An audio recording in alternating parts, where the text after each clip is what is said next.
Once again, we say good morning to you. Wherever you are, however you're listening, thanks for making MRC part of the start to your day. Got some wet roads out there across the state, so maybe give yourself just an extra minute or two getting the kids to school or getting yourself to work. Be careful out there as we roll toward a holiday weekend, Labor Day weekend. For some, we'll get started today or tomorrow, and most will have Monday off. Glad to be with you, and the C Spire text line is open at 601-879-4395. Lieutenant Governor has made his way in and is joining us this morning. Lieutenant Governor Delbert Hosemann, thanks for getting up early with us. Always good to see you. Good to see you, Richard. And I was listening to you earlier. I try to be a regular listener. And, thank you.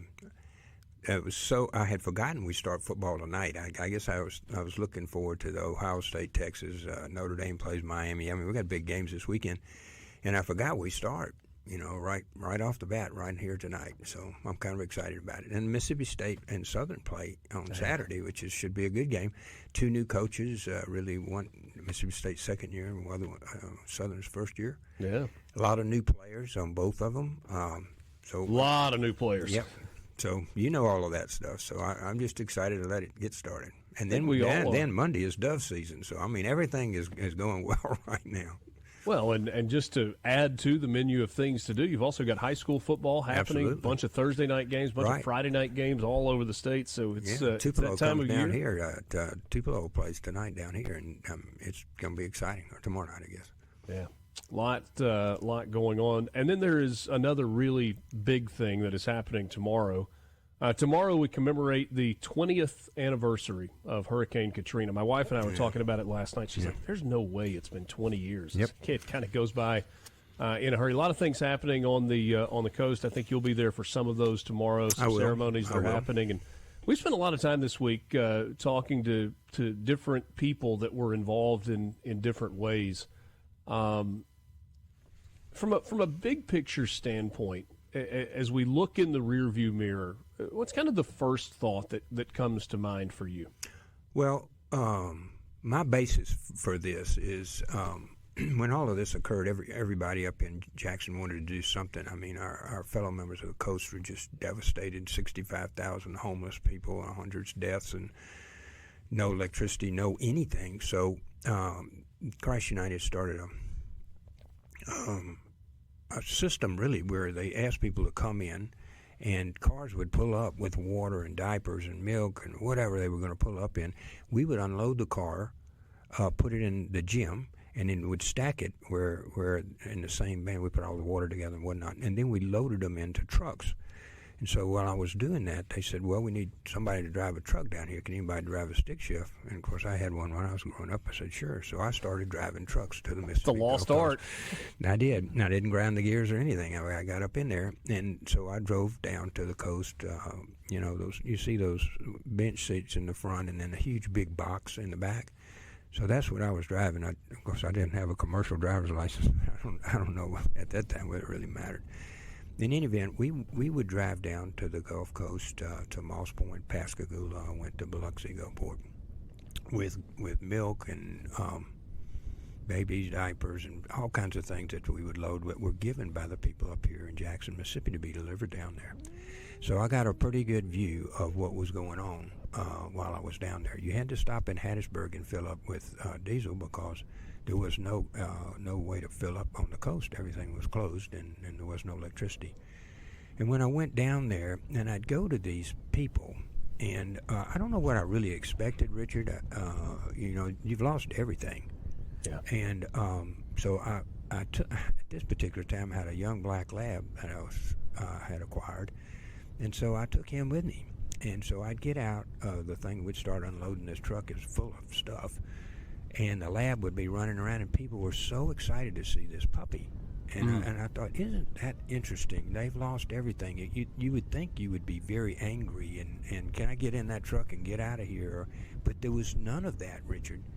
It was all, they were excited to have you come your stuff, appreciated you bring it down there, played with the puppy. And so as I made these trips, I kept noticing that the individuals had a positive attitude at a time when you would have thought any other human, including me, would have been just terribly depressed. And in one of those drives down, I took an extra minute and drove through Pascagoula's home section. And in there, it was like driving down a canyon, Richard. Everybody had hauled all of their carpet and all of their wet stuff and their furniture and put it up in the front of the road. So as you drove down the road, there were piles 10, 15 feet high of destroyed goods and houses. And so I rode through those, and I just thought to myself, these people may never come back. But as I visited more with them, coming back and forth, and I went down later and painted houses. They like for me to paint houses, Richard, because I could do up to 8 feet without moving the ladder. Tall guy help. I know, so they'd paint the lower part, and I'd come swimming along and paint the last 2 feet.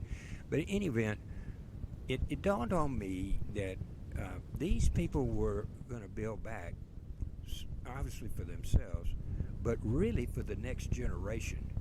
That's what was driving them. They wanted their children and their grandchildren to be able to have the same life, coast life, which is a mixture of water and religion and family and all kinds of things. They wanted those people, their children, to have that same life, and they were going to rebuild right there, and we were going to do it. And sure enough, 20 years later, that's what we got. Here we are. Lance, I don't know if we've got an issue with that microphone. Something is going on. I'm going to run in there real quick and while you're talking and see what I'm going to I'm going to let you fiddle with it just for a second. We're visiting with Lieutenant Governor Delbert Hosemann, 20th anniversary of Hurricane Katrina. Henry Barber joined us earlier this week, and he was on the Recovery Commission, the private side, the entity that Jim Barksdale kind of led from the very beginning. And he talked about the process that they underwent in a very fast fashion, in which they said, okay, we've got to immediately start rebuilding, but we've got to do it with a plan. And that there was an opportunity to kind of figure out what the best way going forward would be to rebuild the coast and all of those communities. And one of the things that he talked about, and that was an emphasis that Governor Barber had at the time, was this bipartisan support. That was a time where it didn't matter if you were a Republican or you were a Democrat. People came together and worked on that process together and really delivered big-time results. Yeah, there were thousands, tens of thousands of people involved in this. And people driving trucks or painting or whatever. There were thousands and thousands of people who showed up from all over this country to work for the coast. And there were several leaders that stood out. And the three that come to mind quickly were Haley, Trent, and Thad, and their staffs. Those individuals were, by either grace, experience, or the grace of God, were put in a position with the history and the power and the intellect and the experience to make a difference. And they did. And they did the leadership portions of things that they decided to do, the way Haley organized things, the way Trent and Thad got the money for so much of that. And you compare to what happened in Louisiana versus what we did, and it just is night and day. Yeah. So those three leaders were particularly pertinent. But I think the people on the coast, resilient is not a strong enough word. They really have they had the backbone and the history and the generations that they just refused to quit, and they were going to build the coast back, and they did. So it's more folk to it. When we go down tomorrow, it won't be a celebration of Katrina. It was just the worst national disaster ever. But it'll be a remembrance, I think, of the internal fortitude and effort that was made by so many people in Mississippi, most on the coast, but a lot from other places, to rebuild a part of our state that was such a significant part of our history. And also, when we rebuild for the next generation. Not so much this generation recovering, but the next generation succeeding. And I thought it came across to me just through the whole, every issue, every time we had leadership, every time we had people, every time we had rebuilding, every time anybody threw a roadblock, we either crawled over it, went around it, or come up with something. And so it was just a pretty amazing thing. So I'm honored to be asked to be back And Haley and I'll be down there tomorrow at 8 at Jones Park, which went underwater about 20 feet. Oh. So we'll be there, and then I'll be in Pascagoula with the mayor and their leaders tomorrow to talk about Pascagoula, which was just obliterated. Trent's house was blown away. It's just a lot of memories come back about where they were and now where they are. A remarkable time in Mississippi's history. For those of you that say, are you guys going to talk about hot button issues? You're going to talk about the session? Are you going to ask some hard questions? I don't know. I don't know if we'll get to hard questions, but we will talk about what's on the horizon when we come back with the Lieutenant Governor Delbert Hosemann. You've got it locked in on Mornings with Richard Cross. Super Talk Mississippi. We're back with you right after this. Back with you. It's Thursday morning, the 28th of August. Glad to have you along for the ride, and glad to have the Lieutenant Governor of Mississippi, Delbert Hosemann, with us in studio this morning. We will switch from some of the Katrina topics, which we've been doing all week long, Richard, and are going to continue to do. Richard, you need to tell that young man that, or whomever it was that sent that message, who's obviously having a bad day, but ask him to call me at the office at 601-359-4070. 359-4070, and I will be happy to talk to him or her about whatever issue he wants to. I work for him and you and 3 million other Mississippians. And so if he has a difficult question that we don't get to today, just call me at the office. I'll be down there right after the show, and I'll be happy to visit with him. There's your transparency. We can give you the number again if we need to before we wrap things up. But anyway, what else? I have agriculture on my issue if you want to talk about that. Yeah, and I was going to ask you that. So every time Senator Cindy Hyde-Smith joins me, probably not fair, but she has so much background in agriculture. I ask her about the Farm Bill and about what's happening in D.C. And in our most recent conversation, she was somewhat optimistic that maybe a Farm Bill can be on the horizon because some of the more contentious things within that bill were covered in the One Big Beautiful Bill. Yeah. I don't know that I have a high level of hope that a farm bill is going to be done. We're still operating on the 2020 Farm Bill, which is expired, but we just kind of keep on moving forward. That's right.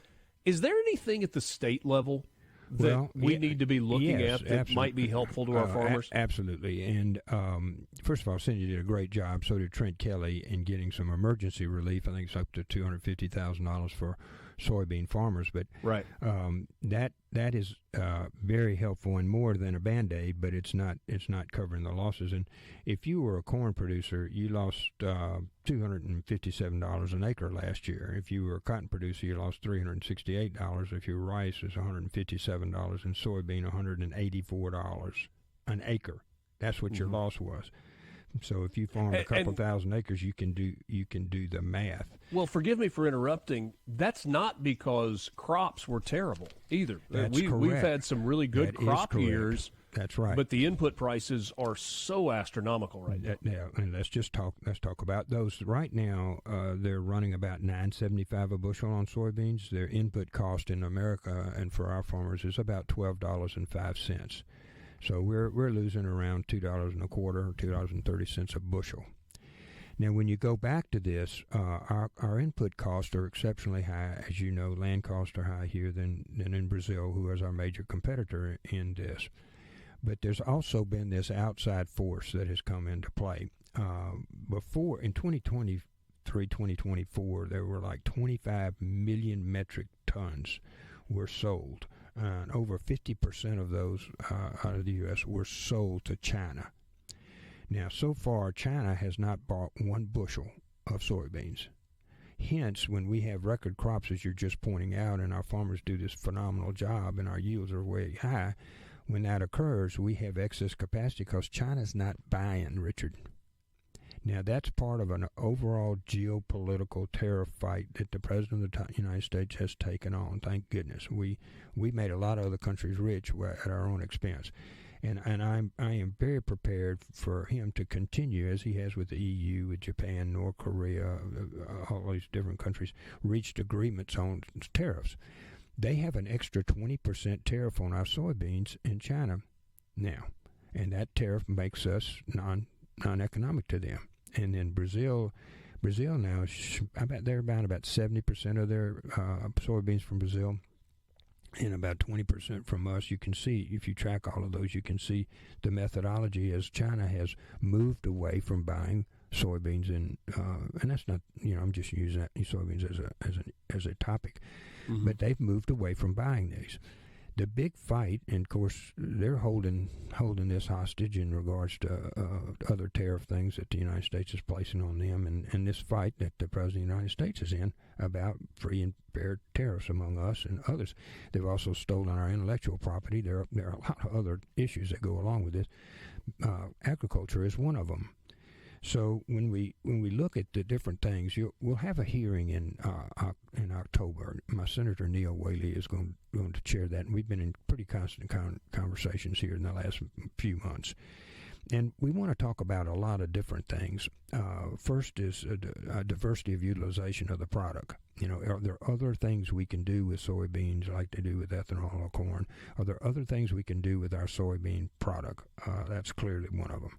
The second is the president is probably the best at the art of the deal in the world, and we're hoping his art of the deal will bring back our purchasers to at least a sustainability model.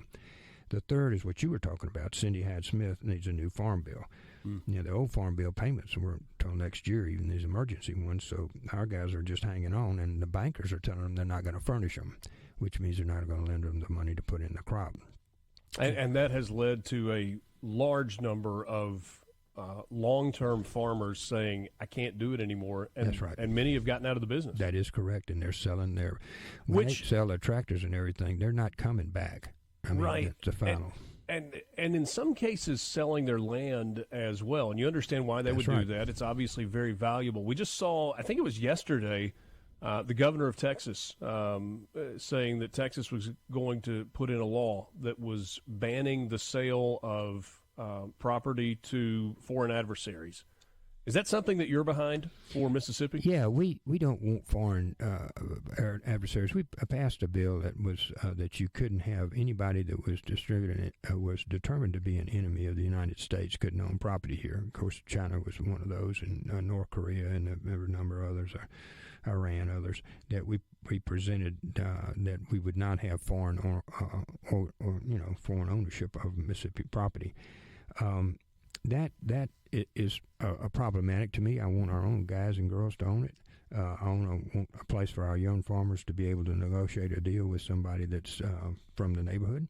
I think that's very important to Mississippians. And we do have foreign ownership in here. A lot of it has to do with timberland, though actually it's not so much in this farmland, although they own a bunch of that too. So we're going through that. I think the prohibition was really careful not to prohibit our friends like Canadians that bought a lot of this timber mills down here, Richard. Right. And so we recognize that investment by our neighbor, and we didn't want to discourage that necessarily. So there are matters in that area that I'm interested in. I think the Senate is. And there's some other, a lot of this land is fallow. Now, the percentage we'll find out at the end of the year by October when we have our hearings. People didn't plan them at all because they could see these numbers coming or they couldn't get money from the banks. And the people that's hurting most is our young farmers that are just starting out, maybe don't have acreage, and they borrowed a bunch of money to get equipment. Those the combines and everything are hundreds of thousands of dollars of expensive.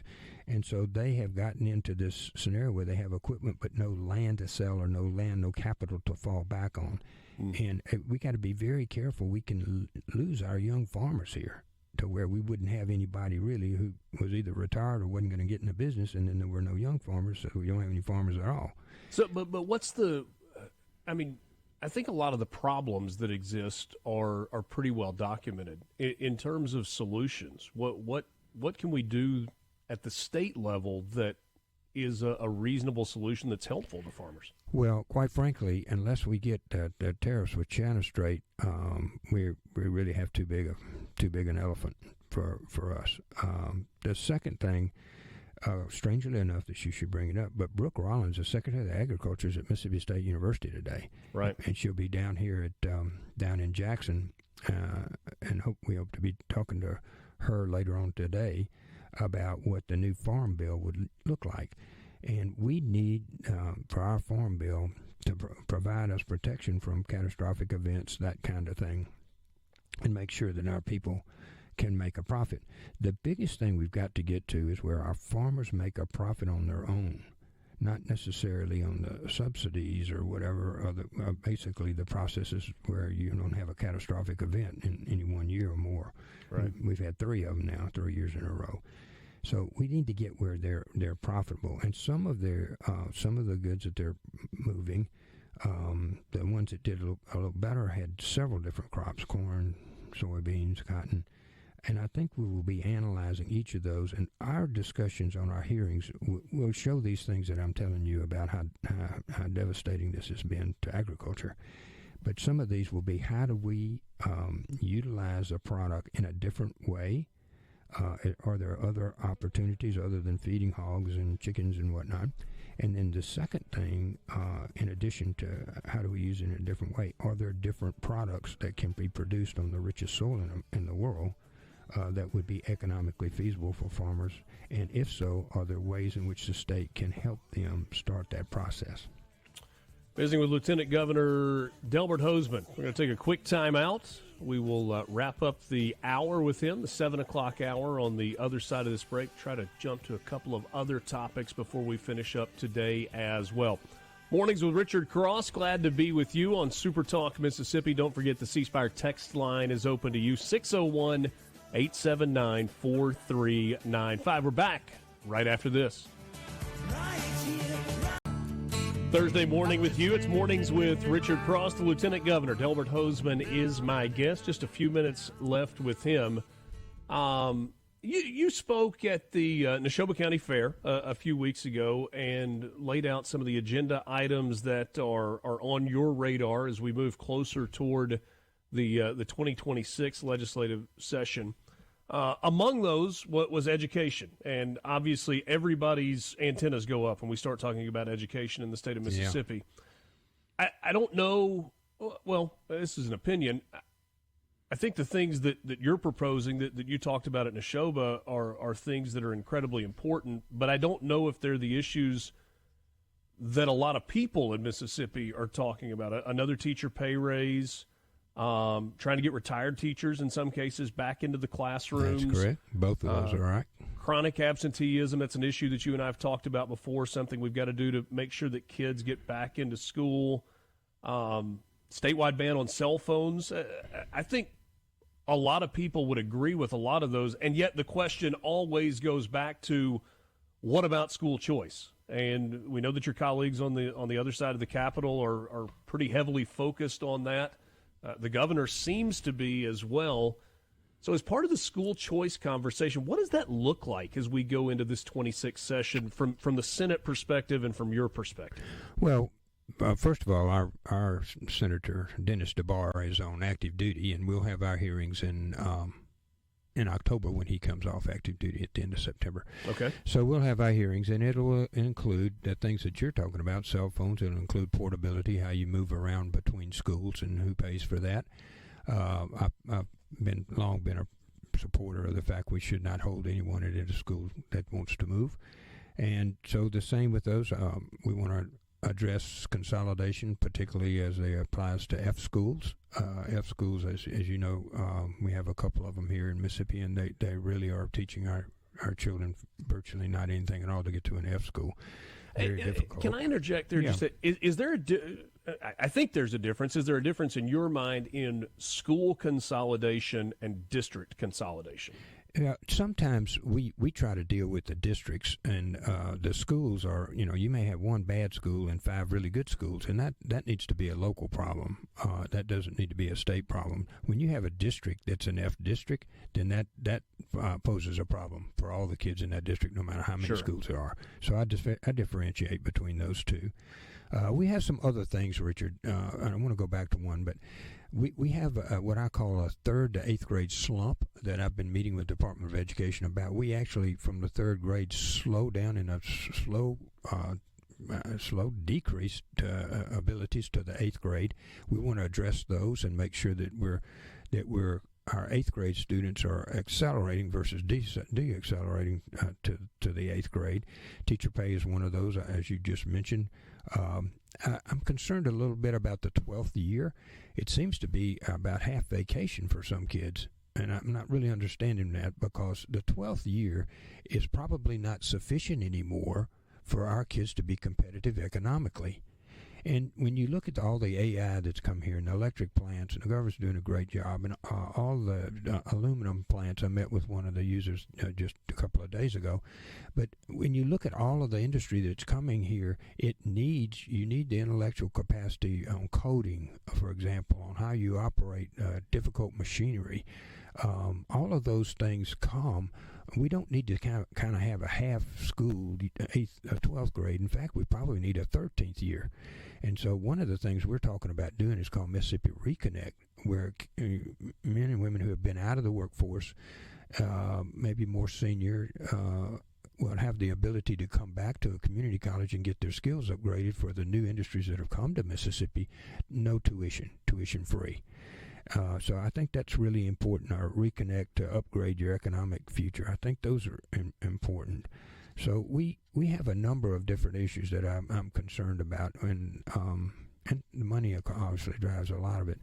But the biggest one in Mississippi, and you just glanced over it, is we have a 24% chronic absentee rate. Now, when one out of 4 children are not having their seat in a seat, there's no way we're going to educate that person to be economical for an economical future. It's not happening. So the Department of Education next month will do a program, and we're with a private foundation. We're doing a program too, where young kids will talk to other kids about the necessity to stay in school and get a high school diploma, and hopefully go past that. So we're losing kids. And it started with COVID, but it's not acceptable to have 24% of your kids chronically absent. It'll be an anchor on us as a community. So you'll see a lot of push on that. And I think when we're talking about, 90% of our kids are in public education, that's just a fact. And so our public education has to be the very best it can be. And these things that we're talking about here will improve it. I want to be crystal clear about something. We're 16th in the country. Like Louisiana's 32nd. Right. So we have made great gains here, and it's not time to be making some master stroke that we get a picture for, a photo opportunity. This needs to be deliberate, contemplated thing, like Representative Robinson and Senator DeBar need to flesh out these for our next session. We need to be very deliberate in our continued progression up to the top 10. That's where I want to be.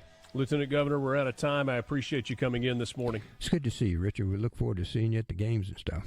Absolutely. Lieutenant Governor Delbert Hosemann, this is SuperTalk, Mississippi.